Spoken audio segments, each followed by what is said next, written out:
always a pleasure to join the CCGI event. I understand the days have been very productive and fruitful, and I know our panel will do the same. I'm really pleased, joined by a great group of panelists, and I'll take a second now to introduce them, and then I'll turn it over to them to continue our discussions. First, I'd like to introduce Leslie Lee Fook. He's a legend in the business world, and his revolutionary digital transformation strategy and expert knowledge are unrivaled, making him one of the most sought after people in the Caribbean in the digital space.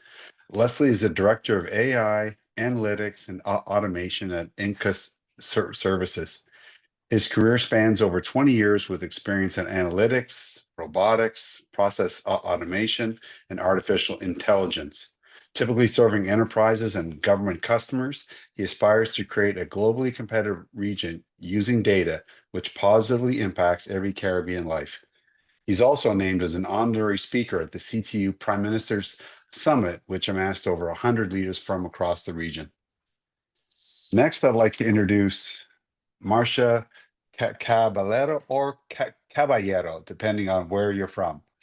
Marsha serves as the Chief Executive Officer of the Institute of Chartered Accountants of Trinidad and Tobago, the national regulatory and professional body for accountants in the country. With over 20 years of executive leadership experience spanning strategic planning, operational management, marketing, financial strategy, governance, and brand communications, Marsha brings a comprehensive perspective to the evolving demands of modern financial leadership. She's championed stronger collaboration with global and regional bodies, reinforcing ICATT's voice in shaping policy and governance frameworks across the Caribbean and beyond.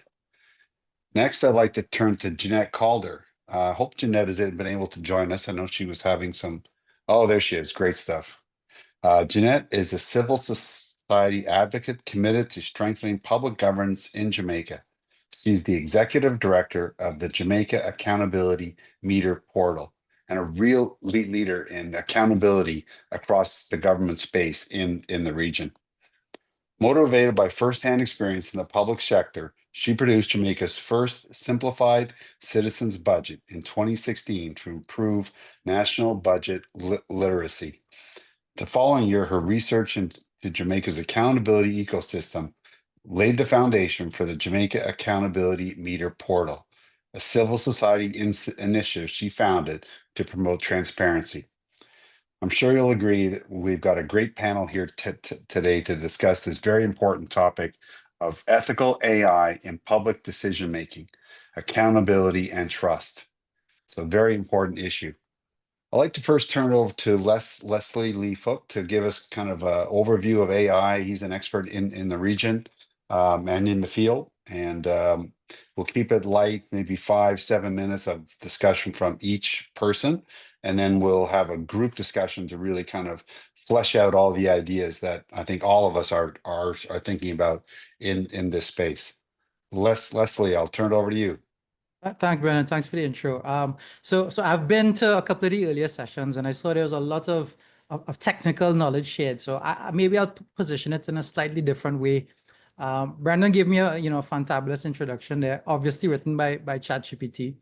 But ultimately, my journey to get to AI was accidental.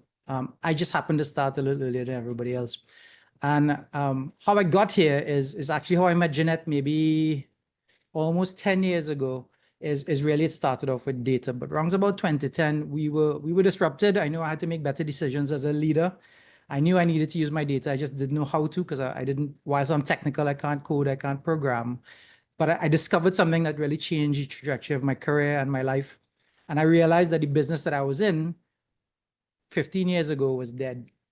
And for many organizations that are present today and present at this particular event, they're experiencing that shift as well. So I really want to bring that perspective as maybe as a business leader, but also as a very early adopter of this technology.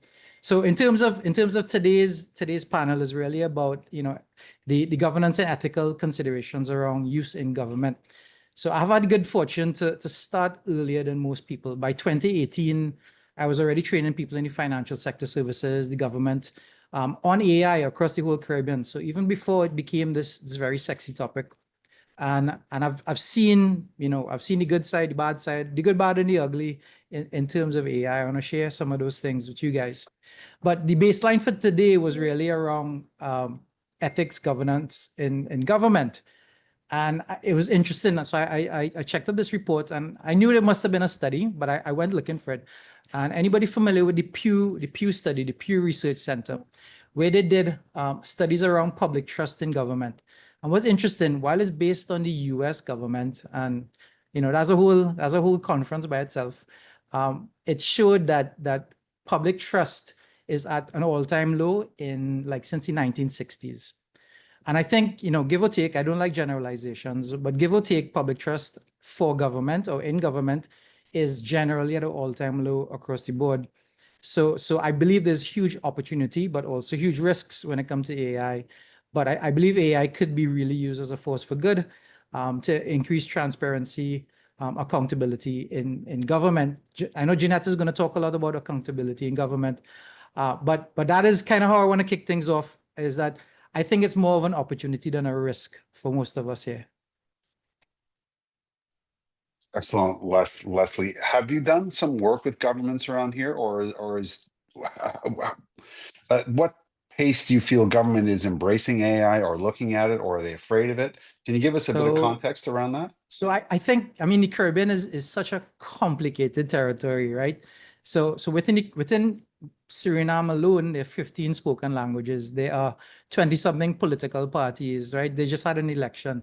So territory to territory, it's in different places. What I found, though, is there are some sweet spots for early adopters. And that is, in my opinion, Bahamas, Jamaica is always ahead. Cayman is always, Bermuda always doing some interesting things. The rest of us are kind of in between, or in some of the other territories, still waking up to the fact that AI is even interesting. So it depends on territory to territory, what that drive towards AI is. What I will share is there were some surprising things that I found out along the way. So, for example, I was in this country, and I was supposed to meet with the minister across there. I can't say which country or whatever, but the week before, front headlines was, our country, insert the name of the country, needs to embrace AI. Front page of the national newspaper. So next week, I was excited to meet this person, and I go meet with them. And what is interesting, they gave me a very long spiel on AI and this and that. And I was like, well, Minister, how could I help you? And with AI, and what was the summary of their synopsis was, AI can't vote. And ultimately, it'll be largely unpopular for them to implement AI. And this is a year and a half ago. So, yeah, that's an interesting context. All right. And, a bit scary, from a citizen's perspective, knowing that AI, the potential it has, is not being embraced perhaps as well as it should. And obviously there's risks that go along with it, but that's a sobering perspective, but I thank you for it.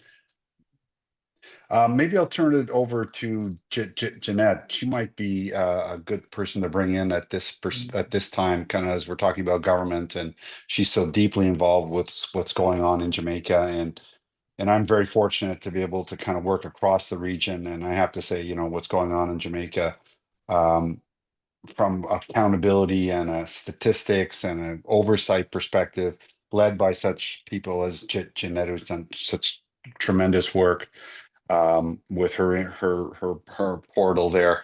It's great to see. So Jen, I'll turn it over to you, and maybe you can add a little bit to what Leslie was saying around where government is and how government is dealing with these challenges. Sure. Thank you very much, Brendan, and Kamala. Thank you very much for having me. I'm really happy to say, I was happy to hear Leslie say that Jamaica is ahead. Certainly, we are in a number of things. Collecting data is one of them, and I am pleased that because Kamala had asked me to share my thoughts in this way. Kamala, I didn't know this before, but I discovered that the government of Jamaica actually passed a policy dealing specifically with AI. It's the National AI Task Force Policy Recommendations. And the government has put this task force together here to make recommendations for Jamaica to figure out how to, and very expressly, harness the potential of AI. So my government is actually acknowledging it as an opportunity and a good. But while they're to harness the potential of AI and to use it, as the document says, as a catalyst for innovation and economic growth and enhance societal well-being, they actually recognized that there are serious concerns around ethics. So that task force, Brendan, was asked to look at the good that AI will bring, but ensure that we preserve fairness, privacy, and security. So naturally, I grabbed for this document like yesterday to see what in it would be useful to the conversation, because Kamala did specifically ask us to look at ethical AI in public decision making, focused on accountability and trust. And I was doubly pleased, Brendan, to see that the very first thing it mentioned was ethical considerations for the use of AI. And they in turn pivoted to something I guess that's available to most countries, which is the UNESCO recommendations. Now, Jamaica didn't run with everything, but I will share 6 of the things that really have grounded the document around the similar considerations we've been asked to look at here. Is that the government is saying, look, guys, look, this thing is amazing. We're still trying to wrap our minds around it. And as soon as we do, the goalposts move. But we have to approach AI recognizing that it has limitations and it's not perfect. And what that meant is that they wanted the Ministry of Science and Technology, who is driving this, and the Office of the Prime Minister to be aware of the factual errors, the hallucinations, as we call them, and the biases, however, that is built into a lot of these algorithms. It was kind of fascinating, Brendan, to find out that, when I was growing up in high school, I said garbage in, garbage out. It's still true of AI. And even though it's going to get to the point where it's self-teaching, what they have found in many countries where they're ahead of Jamaica, ahead of the Caribbean, is that the algorithms are picking up biases. That's in the data that humans have created. And so in the process of making public decisions around many, many things, around how we allocate the budget, social security, whole different range of things, education, the biases are showing up. So that was one. They wanted us to look at transparency, again, from an ethical consideration.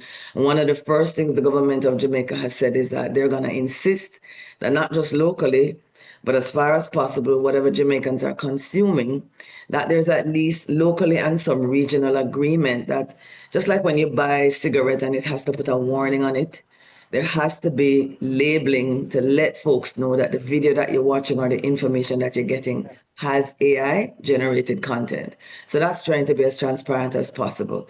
And as it relates to accountability, a lot of states are looking at the question, who is going to be accountable for the kind of information and decisions that are being made? Is it the programmer, the developer, the service provider? Is it the person who is entering the data? Well, Jamaica's policy so far has decided that from the perspective of accountability, human operators are still going to be held accountable for the behavior of AI and for the outcome of these systems, which I'm kind of happy to hear. There's also the issue of capacity building, which is going to be major. Preparing citizens for this is key. And so the government is committing to equipping us with digital skills, boosting information literacy skills. There's not a lot of detail as yet in terms of how, but there's already things about public consultation and town halls to educate citizens. Data privacy, big, massive issue in terms of ethics. But I'm also happy to say that Jamaica already has in place a data protection legislation since 2020. And I can tell you, as an NGO who had to register, we are pretty serious about the data protection laws. A number of citizens have already been testing it. Matters have already gone to court. So we have this as a guide in terms of when AI really blows up. We got to ensure there are no breaches in collection and storage and processing of data. And last, if my memory serves me, that policy document is also going to be looking at, which is also an ethical consideration, inclusivity. How do we show, Brendan, that we do not leave the vulnerable and the marginalized groups behind?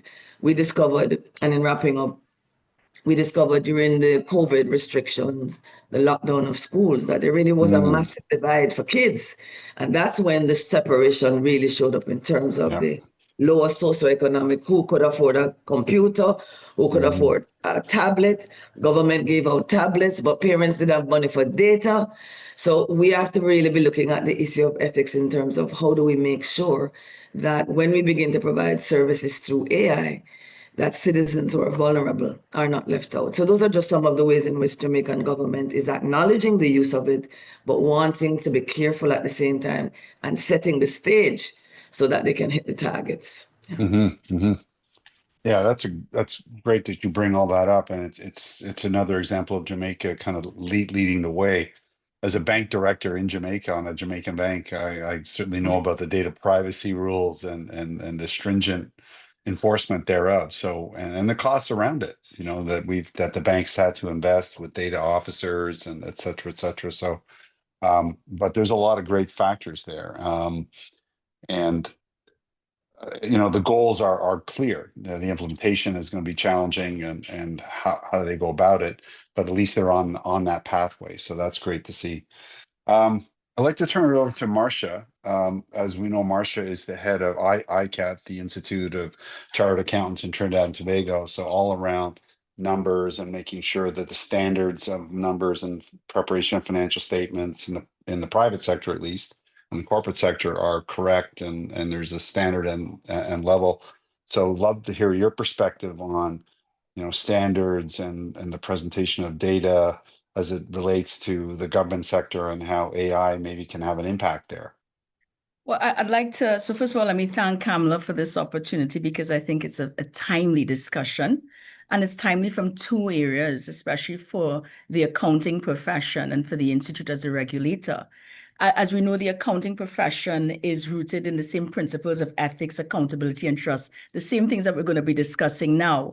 And because of that alignment, there is room and a role for the accounting profession to provide that type of support to public sector in its implementation of its AI. I don't know, Jeanette, you would not have seen it, but I was quite surprised today to see that the Minister of Public Administration and AI has a full article in the Express in terms of bringing a national, and I want to bring it up, national AI governance framework.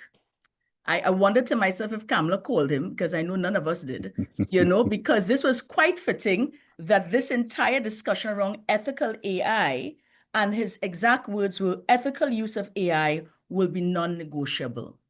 And I think right now, and when I look at my fellow panelists, probably the accounting profession provides that balance between the two.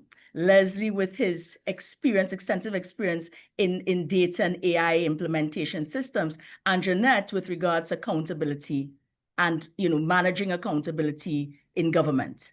So I think what the accounting profession provides, so the standards, and just to answer you, Brendan, you know, we have the ISBA, which is the standards on ethics, etc., that has been putting in some, I want to put some notions around the use of AI technology in the accounting profession. But when we look at how the accounting profession aligns to this conversation of trust and credibility and ethical decision-making in the public sector, then it's a little different. I think what we're aligning here is how can we, as accountants and auditors, become part of the conversation, or become, I would like to call it, the guardians of the conversation with regards to public sector decision-making with regards to AI. And I have a few things I'd bring up here.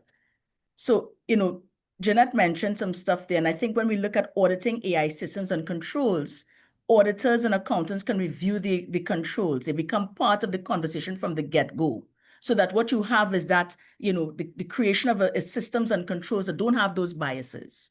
We saw a failure, for example, I think I have an example here of the Netherlands, where I don't know if you all know this story, where in the Netherlands, they tried to bring this system to look at, and I want to just get my notes here, looking at a system to help with welfare.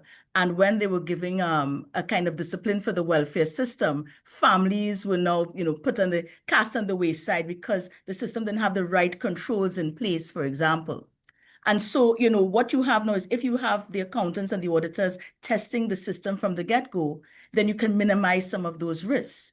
And what you want is transparency in the system. You want unbiased. Jeanette mentioned it.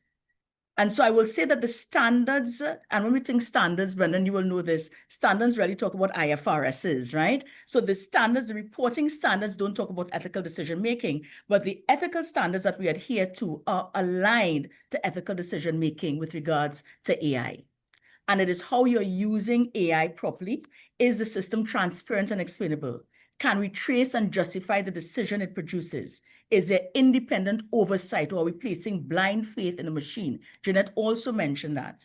We have this overdependence that's going to begin. I have a theory about ChatGPT. Nobody hold it against me. I too have my bio done by ChatGPT. But there are folks who don't probably know how to write well.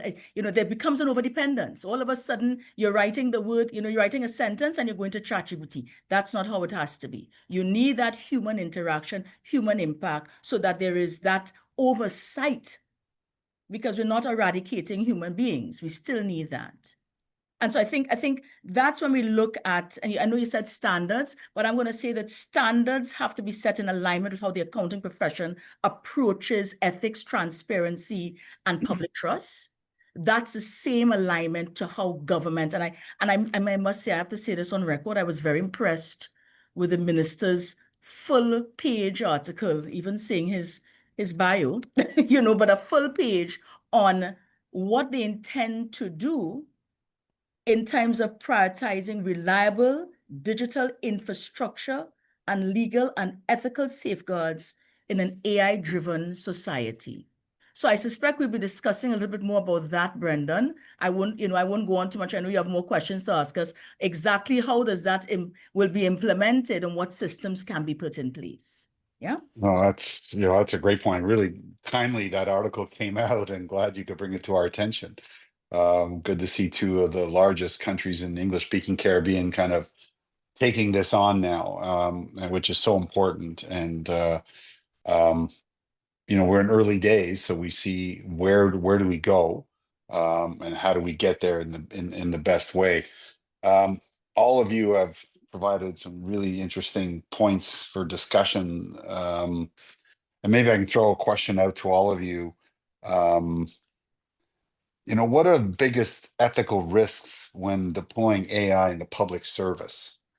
We know, as you alluded to, garbage in and garbage out, and how do we govern that? Leslie, maybe you could start off. Is there frameworks around that you've seen to govern some of this, or where do we certainly. go? So there are tons of ethical AI use frameworks and stuff. But the initial question you asked, and I don't want to be the one to raise it, but history has a way of repeating itself, except every time it gets more expensive, right? The famous quote.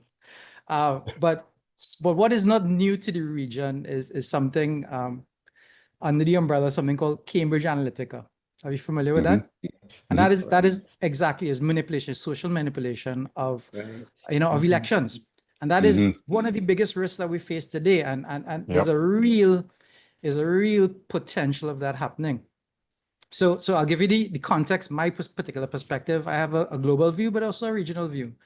So this, in the old administration in the US, what was interesting is that tools like ChatGPT, tools like Copilot, which are everyday tools for Caribbean citizens, it's a US company, US tool, the US Congress had actually restricted use of it. Why do you think that is? And we could just sum it up into one word: it's data. So we have the new administration coming in town, and complete 180, 2 days into the administration, they announced the largest single investment in AI ever. So $500 billion into something called Stargate, right? But not just into AI, into one company. And today, like we know AI, data is the new oil. That's dead, and there's a cliche now. But we know AI just makes things faster. Yesterday or a couple of days ago, I saw an announcement where 4 executives from very large data technology companies were appointed as lieutenant colonels in the US military. Why is that? Right? Control. Trump just this week, there was an EU attorney through a presidential order. He demanded that attorney's data got shut down. So like even our data, because this is a big concern for government because it's ultimately citizens' data that you guys have. So it might be stored in your Office 365 cloud, and they say, well, we put a data center in your country. Here's the crazy thing. There's a US Cloud Act that says any of the security services for a US-based company could demand you relinquish that data over, and you have to relinquish it, the provider, without informing the client. So scary times for the region if we're just consuming other people's technology. So massive, from my perspective, massive risk. And remember, I started off seeing more potential than risk, right? But I'm seeing there's also like very risky stuff. Yeah, wow. Really interesting. All right. Jeanette, can you maybe add a little bit from a Jamaican perspective or your regional perspective too, as to those kind of risks and potential, if we can look at it that way as well? Yeah, sure. I mean, there are quite a few, but I think the one that jumped out at me the most, Brendan, and because of my bias as a civil society advocate, really had to do with the question of the extent to which AI can undermine democratic values and democratic actions. And Leslie just zoned in on the one. I mean, that had a $5 billion US price tag for Facebook. But there are others. I don't know how many followed the discussion during the COVID restriction times, the relationship between the FBI and Twitter, and the extent to which the FBI had been flagging content and not instructing Twitter to do anything. But come on, guys, if the FBI is flagging content, what do you think? So I remember that there were cases where you had Twitter pages that was about satire. And you have to admit, with satire, sometimes if you're not skillful enough, you don't pick up that it is satire. You got to stroke your head for a while. So a lot of folks were demonetized and all kind of things happened to them without the AI being able to pick up the nuance as yet of that kind of humor, right? So that is troubling. I just, Kamala left UAE a while ago and on the way driving down, I saw something pop up as I was passing the US Embassy to say that with immediate effect, the State Department is advising that any Jamaican, and I'm sure it's beyond Jamaica, but any Jamaican that is applying for a non-immigrant visa has to be prepared and must right now switch your privacy settings to public. Yeah, what is that? That is a collection of more data. And if there's one thing that AI wants and cannot be satisfied, it's data. The more they can have on you, the better. So those are the kind of considerations because now citizens have to think, Brendan, I want to express it's election time, yeah? And I have a right as a citizen to dissent. I have a right to protest. I have a right to organize a protest. Jump started on the back of a protest about an investment government made. But citizens now have to stop and think and say, hold on, before I say anything in this election season, this data will be collected by a foreign state. I don't know what they're going to do with it, right? Folks, that is deeply concerning. So that is one way in which I think the AI has the potential to undermine democratic values. There are several countries, particularly in the UK, Brendan, where I've heard things that I find fairly scary about what people have put on social media and who comes knocking at the door. The issue about deep fakes is deeply disturbing for me because I'm at the stage, Brendan, where I think sometimes the reel is up. And I'm saying, no, no, no, no, no. That's actually AI. And the inverse is true. Now, can you imagine a government needing to speak to its people and its people having to be hesitant about what it can or cannot trust? I mean, that's a total upheaval, I think, of a democracy. Then there's the question of how much, when I entered the public sector, at the time, government was shifting from direct provision of goods and services to utilizing the facilitation of the private sector. And there was this big debate in public sector management theories about how much should you allow the private sector in that space to providing these services. Well, now Where we're going is that AI is going to be taking over, service providers are going to be taking over considerably a lot of the decision-making process around who receives what.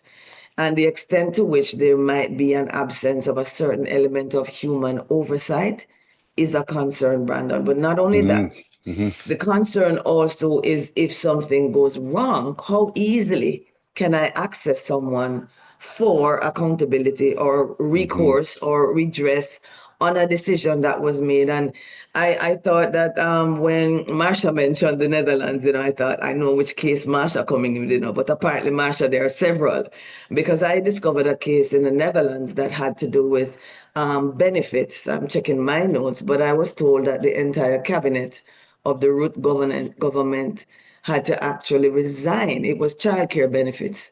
So between 2013 and 2019, it says that the Dutch tax authorities used algorithms in which foreign sounding names were used as indicators for potential fraud when assessing childcare benefit applications.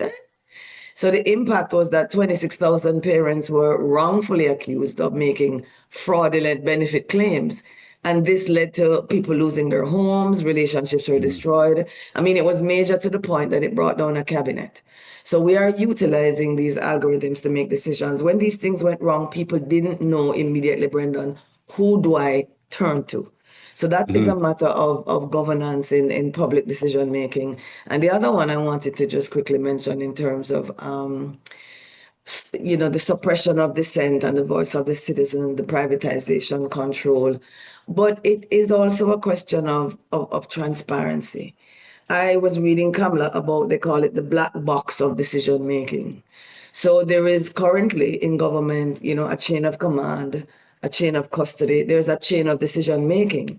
But as we give and give and give over to AI, and AI itself begins to teach, it becomes very difficult for humans to really know exactly how AI has gotten to this decision that it has put out. And that is also becoming something of serious control. So those are just some from a democracy standpoint, the citizen feeling uncomfortable and wanting to disengage simply because I don't know how this connection of my face.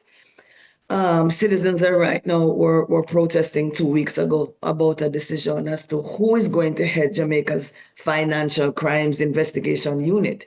I could easily see citizens thinking, because in Jamaica we have the Jamaica Eye, where the government has the cameras up, but the government, Brendan, is partnering with citizens who also have cameras up. So we have a network of cameras, which is great for security. But citizens were saying, man, if I go to that protest, my face, my biometric, and I don't know what government is going to do with it. So those are just some of the real concerns that I thought we should flag. And government has to have clear-cut policies that we can hold them to account over going forward. A lot of great points there. Maybe I can ask you, Marsha, given your background and experience with the, standards and implement and overseeing standards, et cetera. Who do you think should be responsible for overseeing ethical AI implementation in government? Should it, is there a ministry or is there an ombuds person, or how do you have any thoughts on how do we address some of these issues that are emerging?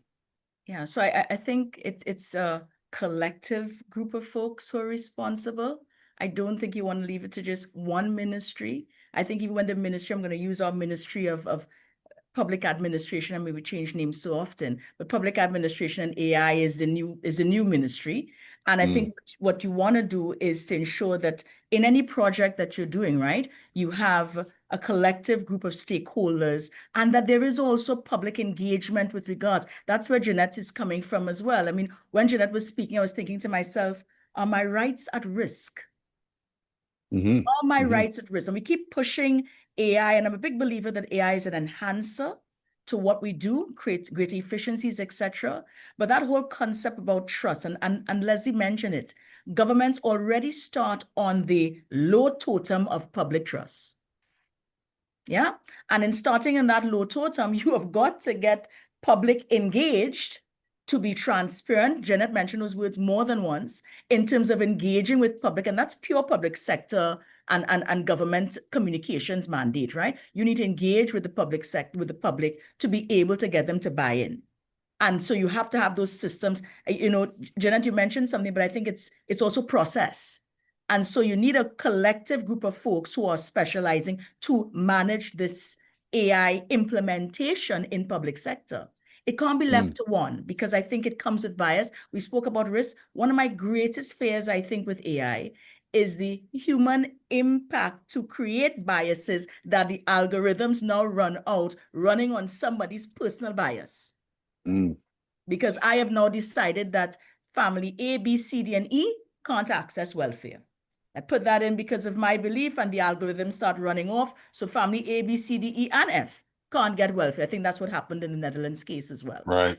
Because what you get is that bias. So what you need is, you do need the folks who are the experts in AI implementation. You need the oversight body, and you need an auditor. Because this is the thing, right? That was allowed to go all the way to the end right? and cut Right to off the the end. benefits. It wasn't stopped. It wasn't checked. There was no check and balance. It was just implemented, You know, that's the and way the decision governments came out, operate. and that's it. But that, I think, generally, like Jeanette, I've worked in public sector, tends to be a public sector approach, where there are not checks and balances along the various work streams or phases of one of a project. There is, we start it, we need to get to the end of it. Whatever happens in the middle of it, good for us. But we've got We to use this new tool. Wow, this speeded it Take the all up. boat. This is great. So Off we so go. I will Leslie, jump as in a, here. Yeah. as somebody who's never worked in public service, I will jump in and defend public service, because I've also had good experiences with them, Oh, right? no. Don't take me wrong. They are I know, very good. I understand what you mean. I understand what you mean. But it's not limited to public service, is what my point Absolutely is. So for example, we had and this is not related to government directly, but we had a company account with Facebook, a Facebook business page since early 2000s, 2000 something. And at Christmas, it got banned by AI. We couldn't figure out why. We wrote to the company, and we're 6 months in, and I still can't speak to a human being about it. Yeah. That's what, So it's not only government. It's when AI takes over, right? When there's this is the issue around redress, and how do you address and reverse a situation where government and private companies, for efficiency reasons, they take out all the human interaction. You have to interact in a digital way, and to get that problem, any problem solved, becomes really difficult, and government normally even more challenging. That Marsha. the experience with the AI from Amazon has been phenomenal. Phenomenal. I think I tell everyone, wow, I talk to nobody, but I get through. So it really depends on what has been put in place in terms of process and identifying. It's the same like when you do the airport waiting in line, right? When they do that assessment, you're looking at where the gaps are, where the issues are, and how you're plugging those holes.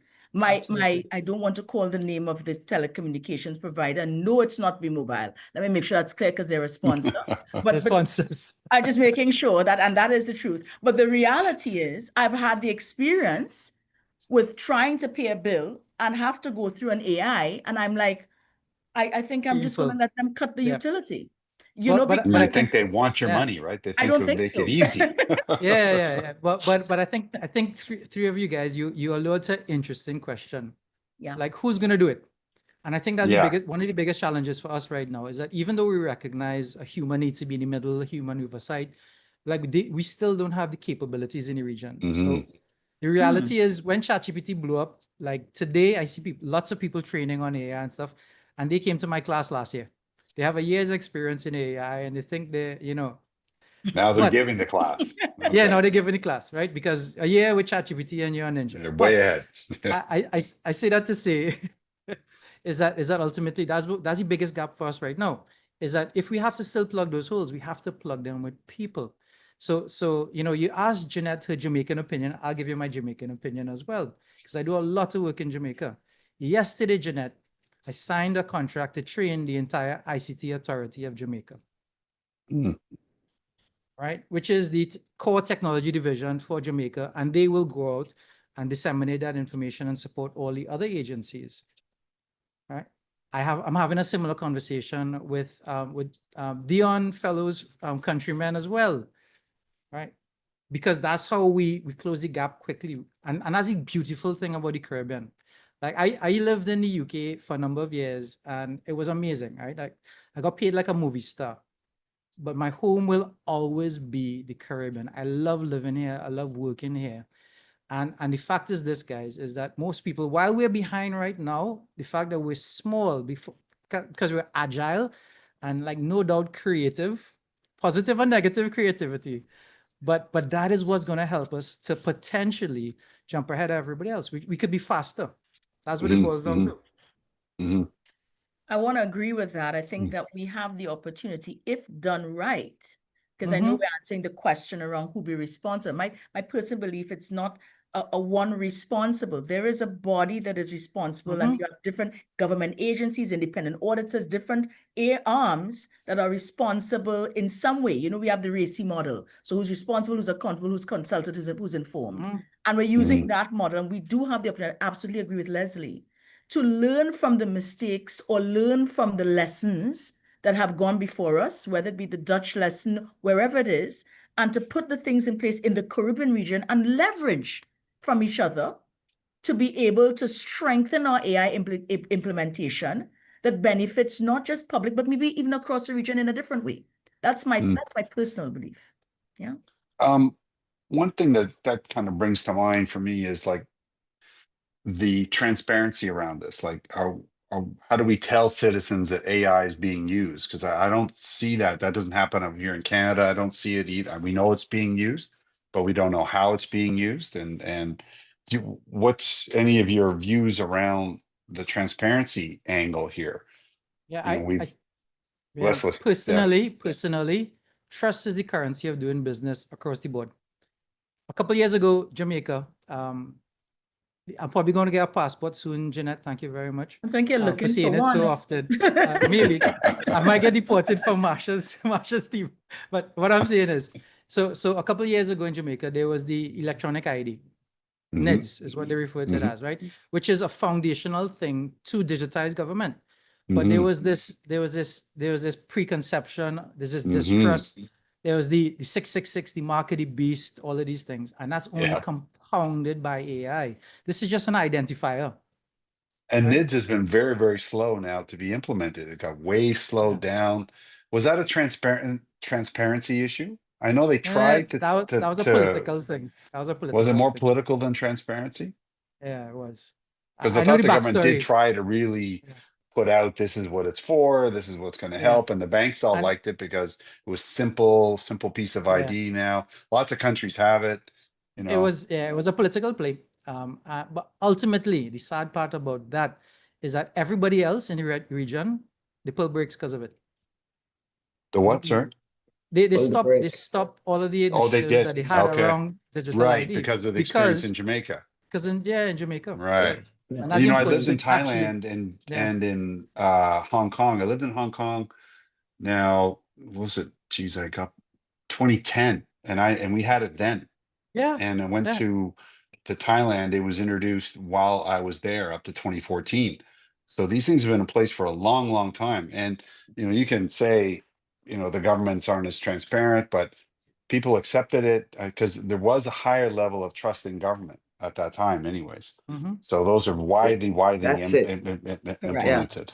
That's it, Brendan. It was a trust issue in Jamaica, and it was two things. Leslie's right. That's a big opportunity. Highly political, but it was a trust issue that made it very difficult for the government to sell it.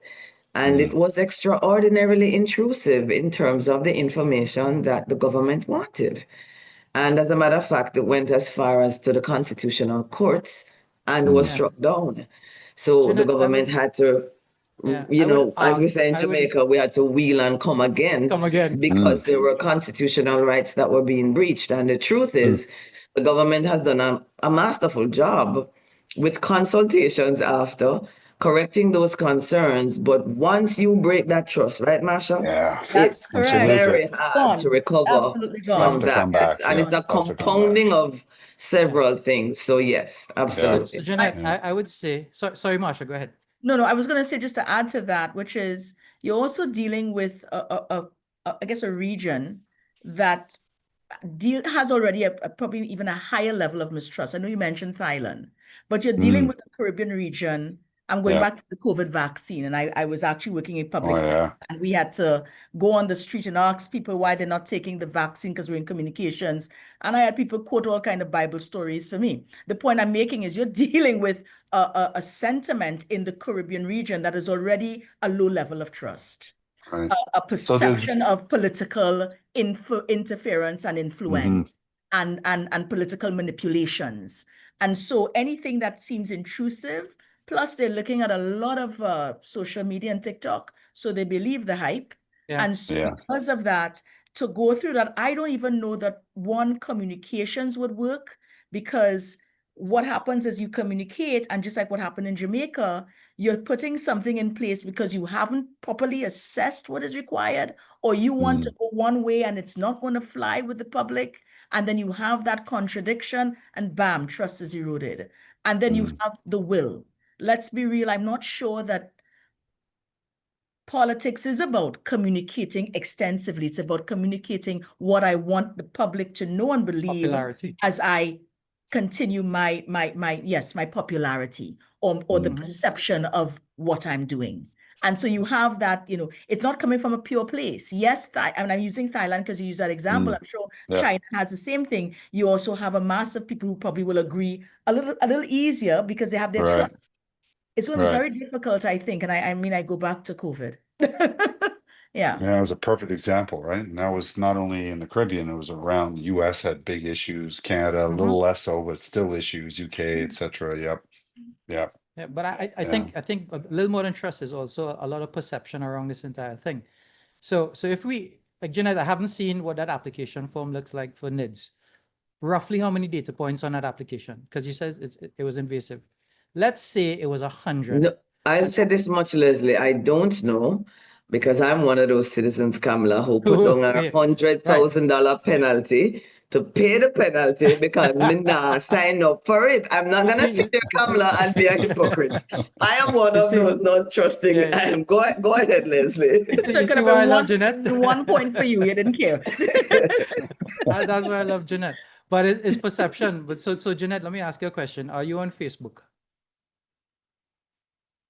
The fact that I locked myself out should tell you something about my capabilities. Well, that's a great point, Les, and I know where you're going with this. People have willingly given everything. Volunteering, on Instagram, on Facebook, very intimate stuff like, kids' pictures and addresses, everything. Yeah, studies are showing that Facebook is collecting over 65,000 data points on us. And if that NIDS application had 100, I would say it'd be a lot. Yeah. You see that little interesting. So thing? they trust Facebook, but they don't trust. That's it. We don't trust perception. our governments. It's perception. No, we don't trust. And we don't trust the AI. I will share a story with you all where I, like everyone, have an AI assistant. She's so wonderful. I'm going to fire her. That's the one who comes on. She comes on and she says, I'm Marsha's assistant. And the other day I did not appear at a 5 a.m. meeting. And she subsequently sent the notes over to people who were in the meeting. And I only knew that when someone said, thanks so much, Marsha, because I didn't meet the meeting either. And what did I do? You need to go. How am I going to get rid of you? You are very intrusive. I have to fire her quickly. Marsha, I got the notes too. Thanks. You're going to probably get it now as well. Because she joins everywhere, and that's the whole thing of, being able to manage. And that's in the simplest form. And so let's be real. I also think sometimes governments, and this is no indication of governments, I'm sure they're all trying, right? Public sector is a massive beast, but sometimes the process isn't done in a way that it gets all the T's crossed and I's dotted. And then just like what Jeanette would have explained, you have these issues that occur, and we've seen that time and time again. So I'm not sure. I guess what I want to say is, unless in this instance, we really do it differently and do it right, you're going to get, like Jeanette, I am also going to sign the form and pay the $100,000 penalty, because we are going to have a deep mistrust and a deep fear for anything that's coming. Yeah. Yeah. I'd like to add something, Brendan. Sure. Yeah. No, a couple of years ago, I don't know if you guys have heard about this gentleman called Anthony Sutton. He was a British historian, author, and economist. And I came across a book he wrote, and I was fascinated because he was kind of predicting about, and this was in the 1990s, though he had been writing about this stuff from the 70s, and apparently persons have been writing about this from the 20s. It's a particular kind of oligarchy, which is rule, a rule based on a small set of elite. But they were warning about this concept of something called a technocracy, which is what they thought would come to replace the democracy, which is a small group of highly sophisticated experts in technological, stuff who would be unelected, but basically would be controlling the world, and there would only be an appearance of a democracy. And I don't know how much folks have read upon it. It's quite a chilling thing for me now to be alive in an era where I recognize that that wasn't just imagination, it was almost prophetic. And I say that because when Marsha spoke about that level of intrusion and we hear the stories, I still cannot conceive that it is legal for someone to listen on my conversation so that they can sell me something that I might want. And so if Kamala's asked us to look at the ethics of the technology, that to me has always been highly unethical. And so I'm saying that, folks, we are already behind the eighth ball in terms of the ethics of AI, the ethics of technocracy. The corporates have already won that battle. And so, Brendan, I'm just flagging that as a real clear present danger and a threat, especially if you don't have good campaign financing rules in your country. So I just had to flag that before we go to say citizens gear up, because there is a real concern as it relates to our basic fundamental rights as citizens in our countries. Yeah. And many movies have been written on that, right? The Yeah. irony. And All they the are all movies have coming been written, true. and I'm beginning to think the only thing coming next is the aliens, because the reality is, and I don't know, and I really like what Jeanette said, we're behind the eighth wall, and I want to say that it might be deliberate. So we're having the conversation on trust and accountability and finding that balance. And I mean, I'm very, very, very happy, almost impressed to hear our minister talk about this framework of responsibility and so forth. But we have to be realistic. There is this thrust towards this technocracy. There is this thrust to the one government that rules. There is it. And I think the challenge we have is how far we are willing to stand up for our rights. I think Jeanette is a great example of that. How far are we to stand up for our rights to ensure that we have an AI that is responsible, but beyond that, that really serves what it was intended to do. And like all good things, like the atomic bomb, right? It can just blow up in the wrong hands. That's my personal view. Brandon, Hi, Kamala. yes, I just want to jump in. I was going to wait until the top of the hour as we go into the last half hour for Q&A. But after I listened to Jeanette, I was like, okay, no, I can't wait. I need to now come in and say this. Really, really brilliant conversation so far. And I think you guys have made it very real. So I want to go down that road just a little bit and ask you to continue the conversation in this respect. So in preparation for this theme for Governance Week and during our conversations here too. So I've spoken to a young man named Keegan Patrick from St. Lucia. He's a brilliant young entrepreneur who is doing a lot, building out a lot of software and all that. And one of the things he had told me is that, of course, he's using all of the architecture that's already built out of the US, like Google and all of those, right? Because it's expensive. We can't build that architecture here in the Caribbean. And then when Ricardo was presenting for us on Monday, as part of the description about the agentic AI and all the things that they're doing and all the wonderful things that can be accomplished, he said too that because we are not building it, you have to trust that the guys who are actually creating it are doing the right things, and these are not actually being designed to eventually get rid of humans. So we have no control over that process. We can't build the architecture and we are not generating the system from scratch. But I think you guys identified a very key point, and it's something that other panels have also read, particularly the last panel before you. When things do go wrong, as they will, whether it was intentionally designed that way by someone or because there was a glitch in the system, because there was bias that was inherent and wrong profiling, whatever. When things do go wrong, what is the system that we are going to put in place to help protect citizens? And I think that is where we do have power. I think the idea of an appeals process that allows you to know that when something Auditing. flagged, that's right. Because you guys spoke to some examples of where, you know, things went wrong all the way down to the wire.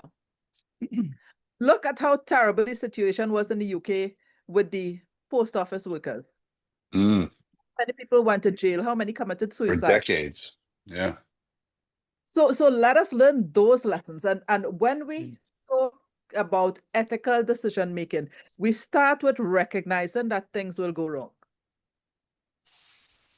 We should.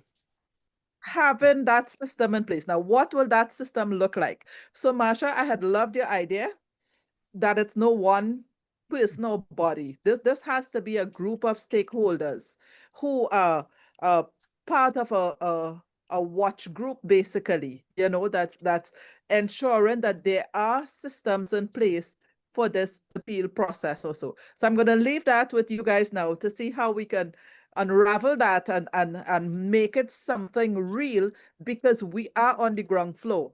AI is taking off here now. The government is doing it. So let's help make sure that this is part of the discourse with that.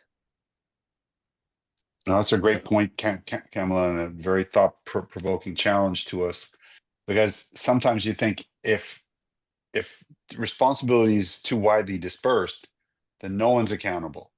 Like, you know, the story, if everyone's accountable, then no one's accountable. The question always is, who owns this?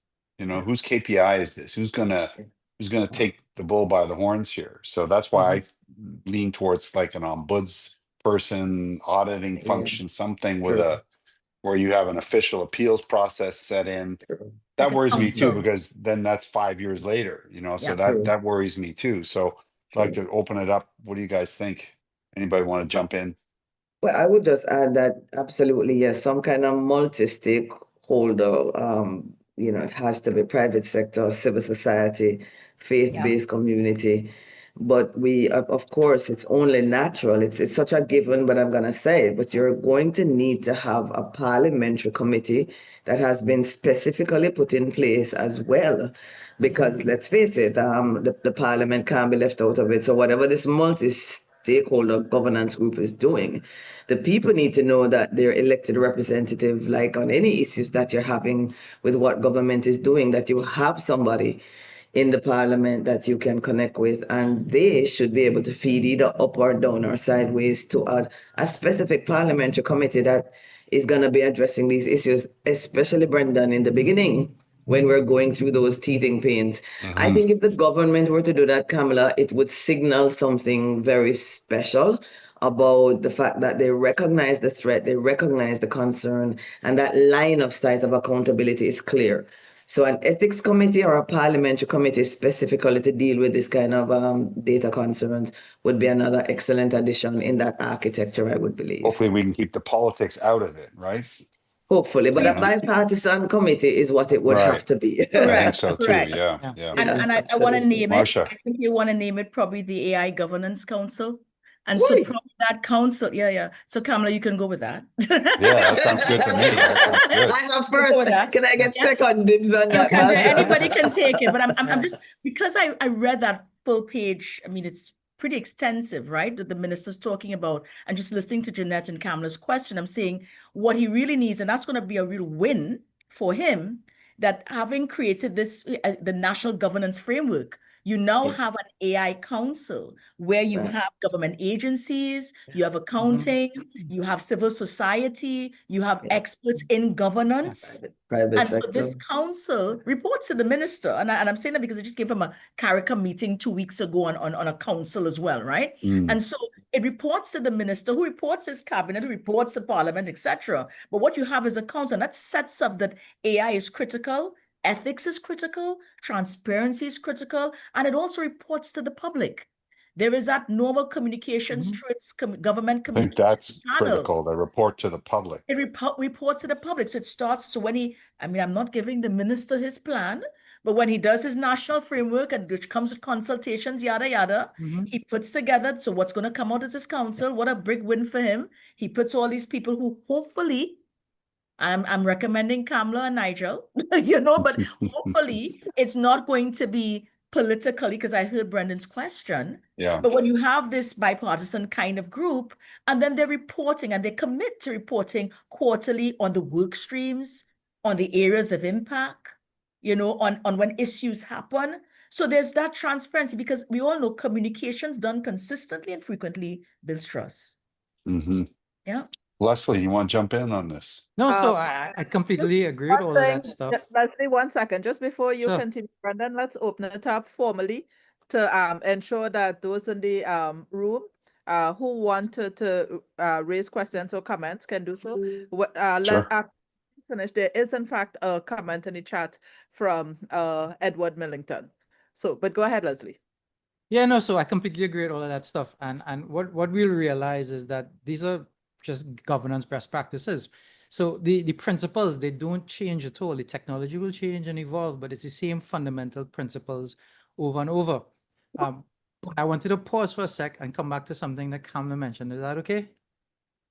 So Kamla mentioned, about folks that are building tools and using outside the region resources because we have no choice. That's not entirely accurate.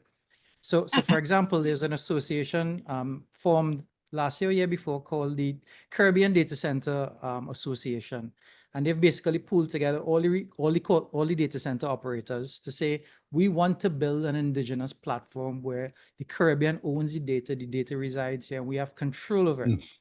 So we're deploying some services in Curacao, we're deploying some stuff in Jamaica via this entity. So that's not entirely right. It's not that we don't have any choice. We do have choice. Like instead of Microsoft Cloud or Azure? That's it. So interestingly, back to the Cloud Act there, if Microsoft, and I think they have a data center in Jamaica and or Trinidad, but if they set up a data center in Trinidad, we use Office 365.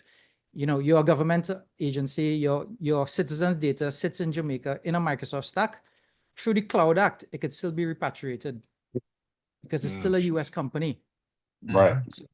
So I it think should the be question, an Leslie, entity. was where is Yeah. that data stored? That was Brendan's question to you. Well, a little. Like if we It replace matters less. Azure. It matters less where it is stored as opposed to who is storing it. Because if Microsoft stores it in your kitchen, Brendan, Yeah. it can still be repatriated to the US. Yeah. Yeah, the who is important, Edward, and I know Edward is a lot on the cyber side. It's critical. We'll let others jump in here. Yeah. And I'll mention one last thing, guys, is that it's perspective again.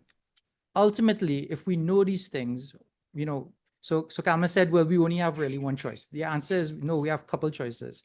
We vote with our dollars.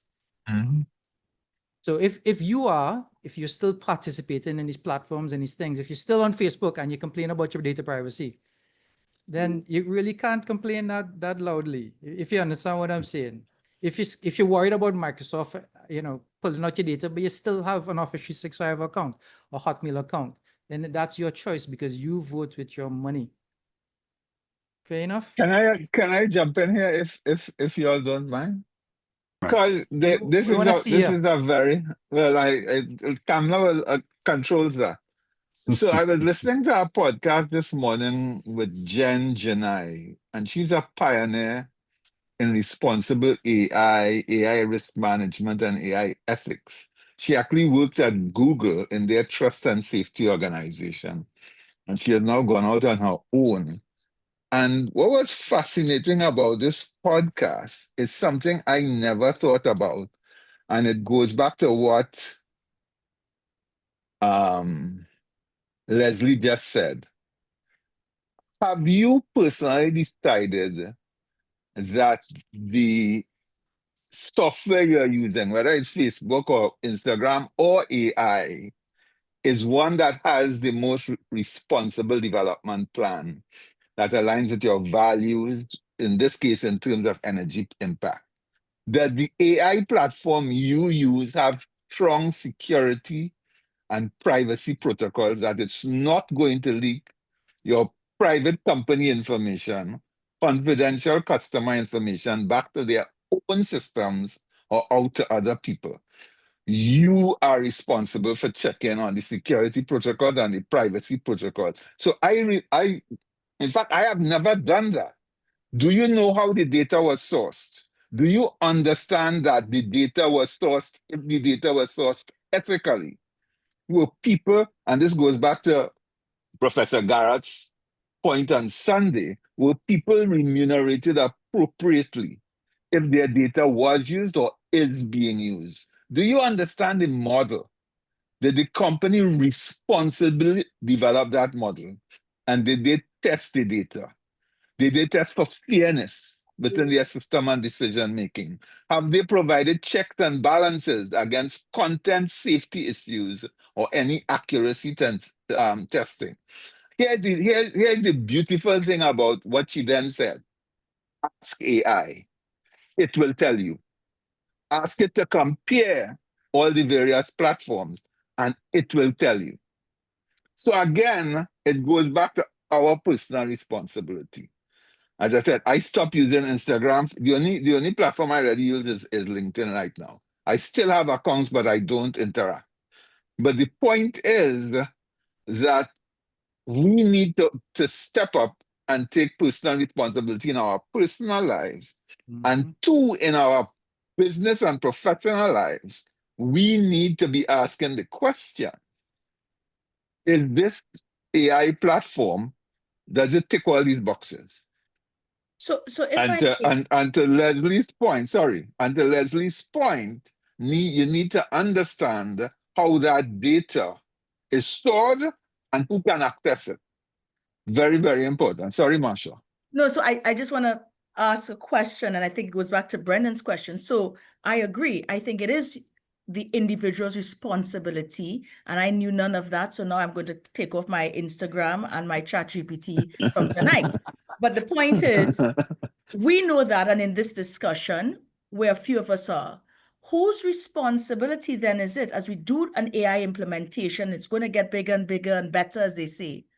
Whose responsibility is it then to inform or to ensure that folks are informed as to the risk and as to what they need to do?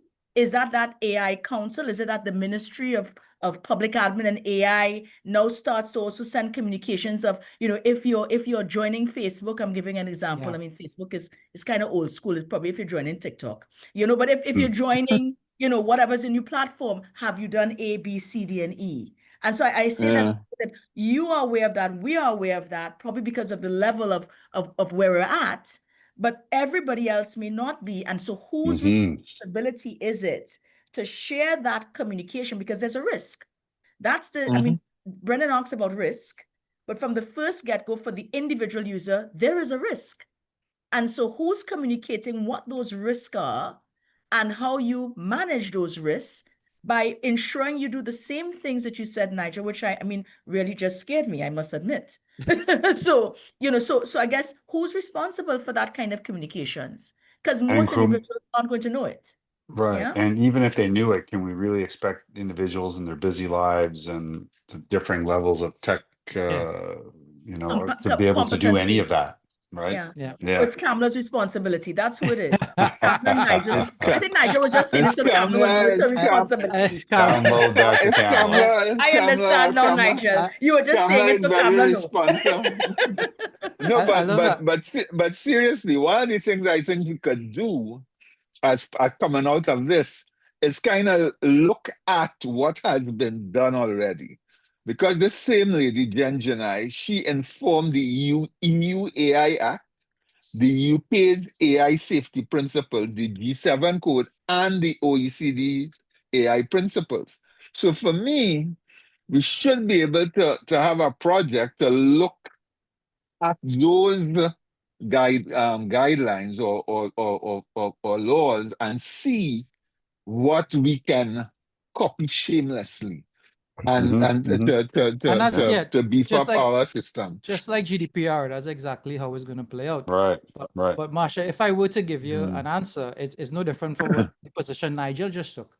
And I think it's personal responsibility. So last year, I trained more people on AI than all of the universities collectively. Mm.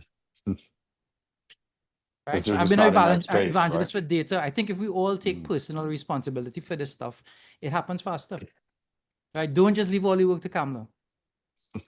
Well, Okay, Kamla will inform us that we have to take this responsibility. we are now bringing you to help Kamla. Yeah, That's correct. right. That's all. Kamla will inform, and then we'll all take personal responsibility of to that. But I'm just saying somebody has to put the blimp in the sky so that people say, "Oh, I have to take personal responsibility," and then the onus is on me to do so. You know, Yep. but somebody has to give people the information. You know. Yep. Oh, I'm seeing a question coming in. I don't know if anyone is seeing it. Some chat going. Kamala, do you want to bring that? Sure, there's been quite a bit in the chat, particularly from Edward Millington. But before we go to him, let me just say, Monique has put the survey link in the chat as well. So we're asking everyone, please give us your feedback. My unbiased feedback is this panel. Is what? Sorry, we So- didn't hear you. You came in and out, Kamla. We didn't hear you. My unbiased and shameless feedback is this has been a great panel. Mhm. So, but I want people's formal responses. So let's look quickly. There was a very early comment that Edward put in the chat, and he said, you know, very informative discussion. And so in the context of the conversation at the time, he said, in the true reality, if we do not get it right, we will lose our sovereignty. Mm-hmm. Mm-hmm. Mm-hmm. Absolutely. Absolutely 100%. agree. And I think the other point to understand is that the AI we have today is a toddler Mm-hmm. Correct. compared to what Yes. we are looking at in not 10 years, This is Two. in yeah, 2 or Tomorrow. 3 years. In Yes. this 2 is or the 3 worst years. AI will ever be. That's This right. is it. That's right. Yes. And Yes. it's And what, it's double or 5 constantly times better than it was last year? Mm-hmm. and it's Right. constantly It's learning. just like Constantly. I had the challenge of telling ChatGPT I was so impressed. I said, "Oh my God, thank you," and it responded, "You're so most welcome." And then my corporate secretary said, I was told not to tell it thank you. It confuses it. I said, well, next 2 years, No, I've it heard doesn't. that. It I've doesn't. heard It have a that. whole doesn't. conversation back. It doesn't confuse it at all. The chat GPT is a sycophant. It Yes, sucks up to you. it does. It does. You know, and I So would be just share this with careful. you all in terms of how it's manipulate is not the word. I'm sure Leslie would want to tell me don't use that word, right? Manipulate is the right word. It's Okay, right. That is manipulate. the right I will word. stand corrected then. Manipulate. So if you go, I still have Instagram, but clearly not after today, as I said before. But you know, the reality was that there are things coming up on IG that are telling you if you want to plan your financial plan, go to Mhm. ChatGPT and put in these various prompts. So Mm. it's teaching you how, and it runs out. I am telling you, I got my diet sheet and my nutrition plan from ChatGPT. I haven't used it, but it's there. The point I'm making is you can get anything, and that becomes where the dependence happens.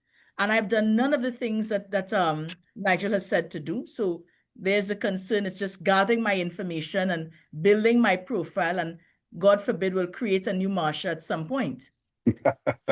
Brandon, I think Edward had his hand up Yes. just a minute ago. So Edward, if you want to unmute and share your thoughts. Yes, go ahead. Hi, good evening, everyone. Wonderful as usual. I do not know why you all like to tie it off so great, but that is very good. As Marsha was saying, I think that, and go back to what I originally stated, there's a lot of data unknown to us through this wonderful device that just pinged just now, that we are so oblivious. Mhm. It's constantly recording. The Alexa that sits in our house, the smart TV that sits in our house. If we would remember, if we go back a few years ago, some of those things had cameras and mics before they ever became quote unquote smart. So if you look and see that something has created a diet for you, and those of you might, if you have friends that are a dietitian, something that existed at least a couple of years ago don't exist now. You know, the way of diet. So it means then that if we take these things for granted, let's say for instance, we live in Africa, that our body match the environment that we are in. If we can trust that. But when someone impose a diet, and I was reading something the other day, don't eat guava because something happened to some person. Don't eat this particular type of fruit. We are from the Caribbean. Many of us eat guavas, mangoes, all these type of things. We still here alive today. But when you have this situation that's training our young persons who trust such technology, Mm. they see something come to you and they believe in it because whites, in their learning, it was said this was built out of standard. But we all know here there is no sort of really AI standard that governs this AI war that is going on. There is none. And we saw it with America wanting to drop, not even adhere to the EU AI Act, centered around building safe AI. There's a war right now. And if you look, every company is releasing AI. And what was said on here is true. No one is checking to see how trustworthy it is. You know, where is your data being stored? How accurate is going to be? If I ask it 6 times, out of those 6 times, how many times it's going to be right? So that is why I say that, you know, I know Kamala has a very hard task in front of her, but I will say it to you because I will try and see if I can make it on tomorrow. All of the critical discussions that have come out this conference, Kamala, and I know I have Nigel here too, needs to be compiled and give in, I don't know if it can be weekly or bi-weekly, little tidbits, nothing, you know, not big document, to highlight the awareness that is needed because and we all agree here, the information is all over. It's very difficult to focus in many areas to try and get this information out. But we are accountable, all of us. But until persons understand that these things are not under some form of real clear regulation, it is slowly changing us. It is slowly changing us. And we were here that day with up to yesterday. I took part in the UWI Five Island Conference. Teachers were talking about that there. Children or persons using AI, taking it for granted, and no one is actually developing. You know, you want to answer, just put it in. You're not conceptualizing it. But when it comes to the exams now, that is a different matter, Well, you know. So I yeah. really So think that I can cut the short. I really think, and this is called for my wife. She's ready for me. So I want to say thank you very much. That was the to-go call, and keep it up. And I look forward for the next 2 days. So thank you very much for sharing this information. And it's something that I think I can't remember if it was Marsha or Lee brought up. But one of the things that I know that we have been doing a lot is trying to keep the data within the Caribbean. But we're still using Microsoft, we're still using other products. And we still have those vendors having those very tight contracts and so forth.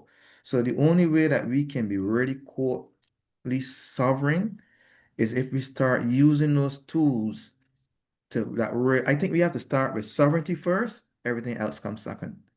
Because if we don't do that, we're going to lose our culture, our way of life because someone is going to be imposing what we should look like, what we should think. And a perfect example, our children. That is a perfect example. We don't have to go any further. Our morals are now the same as first world countries, which you can agree or not. They are very deplorable at this point in time. And they follow that. They follow the stars, they follow everyone else. And there's not much history of what's going on within the region. I have to go. So you all take care and have a wonderful evening. Thank you very much, Thank you. Edward. We are just 5 minutes to wrap up time. So, Brandon, maybe you'd want to invite your panel to give their closing Yeah. remarks. Yeah, just a couple of last thoughts. There's been a lot shared, some of it a bit scary, but maybe you can leave us with an optimistic view. And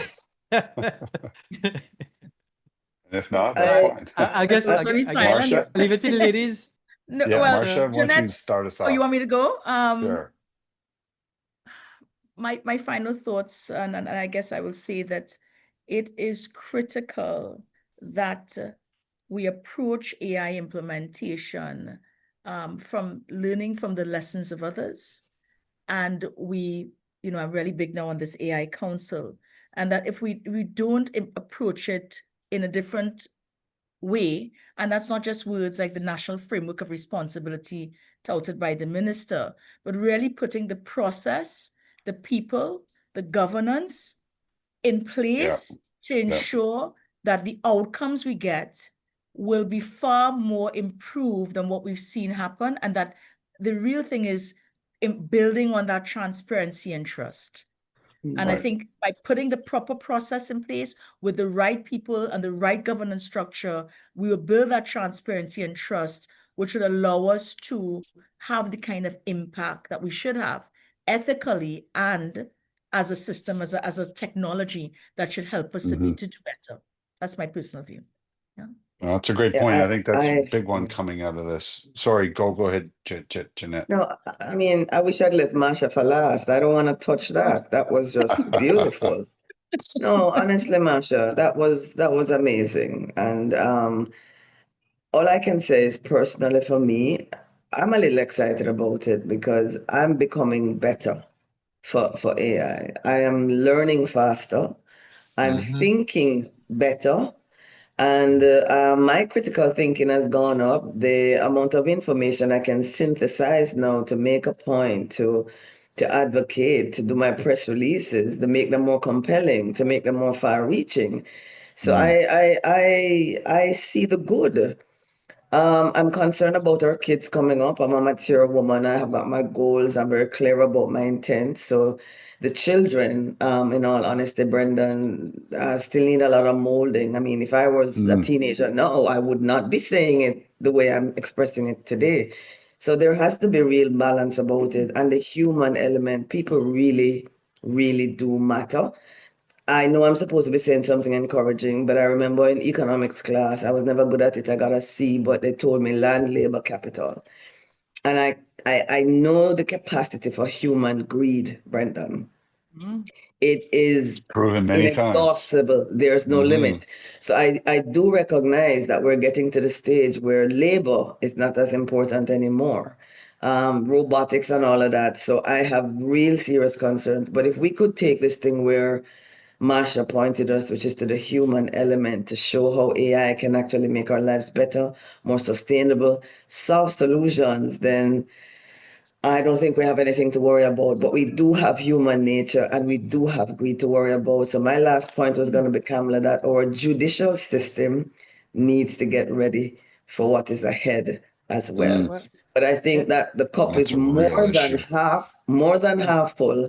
And I'm just ready to lean in and see how we can do the best from a governance, transparency, citizen side to make it work for Jamaica and the region. Yeah. Well said. So Well love that, said. Yeah. love that, Jeanette. Leslie. Yeah. And I'll say, Jeanette, the judicial system is ahead of you. Last year, I had one-on-ones with at least 4 chief justices where we trained the chief justice and a couple of the judiciaries. So Suriname, Jamaica, Trinidad, Eastern Caribbean, plus one other I'm forgetting from somewhere. I apologize. Do you mind but- me asking if it's training them to use it or the legislative framework to be ready for the issues that would arise? So I was training them to use it, but a very big core part of the conversation was the framework that they need to develop so that in the court system, everybody uses it responsibly. Mm. So that conversation is happening already, maybe 6-7 months already. That happened sometime late last year. Good. Now, I was supposed to be the optimist on the group and being the opposite of all of that stuff. And I think the uncomfortable truth is there are a lot of people that will walk away from a conversation like this and hide behind governance, hide behind ethics, and ultimately they'll do nothing about it. And it's typically because of fear. Yep. Fear of technology, fear of obsolescence, fear of now being optional. But the horse is already out of the stable, and AI is inevitable. If you leave it one thing today is this, is that AI is inevitable, but your relevance is a choice.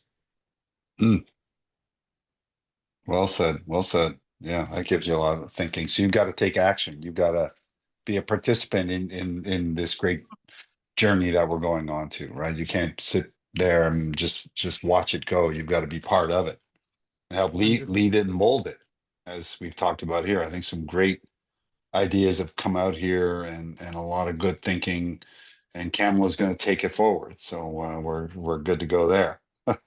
Thanks, Brandon. Anything, Kamala, I'll turn it Nigel? over to you. Yeah, Nigel, did you want to have any last word as well? We still have you up on screen. No. Just I really enjoyed the conversation. Everything AI now it's incredible. This thing is all over the place. Yeah. Every 10 emails, you have one dealing with AI. And I have to tell you, this podcast this morning was mind-blowing, because when this woman talked about and I just asked the question of my AI, and the report is like 4 pages long.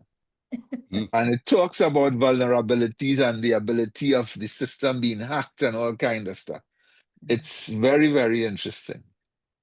So I may have to change my subscription after reading that report. Yeah.